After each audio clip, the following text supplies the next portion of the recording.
Toe die engele teruggegaan het na die hemel, sê die skaapwagters vir mekaar: "Kom ons gaan na Bethlehem toe om te sien watter wonderlike dinge gebeur het, soos die Here dit aan ons bekend gemaak het."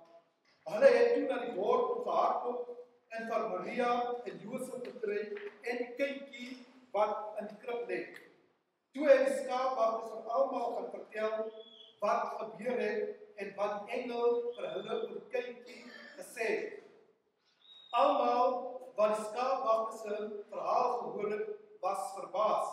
Maar Maria het stilweg hierdie dinge in haar hart bewaar en dikwels daaroor nagedink. Die skaapwagters het teruggegaan na die veld en die kudde terwyl hulle God loof en prys oor wat die engele vir hulle vertel het. En omdat hulle die kindjie gesien het, net soos die engel gesê het. Sover die woord van die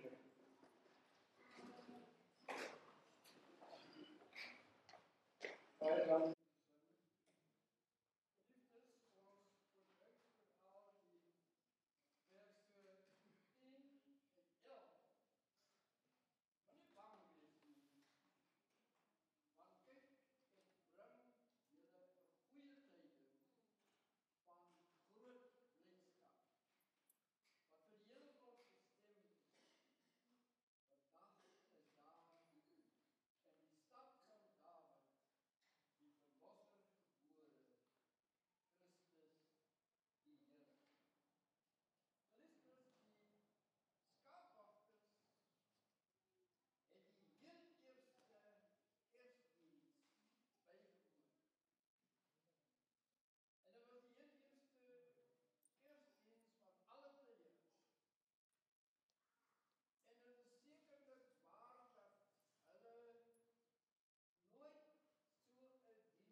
Amen.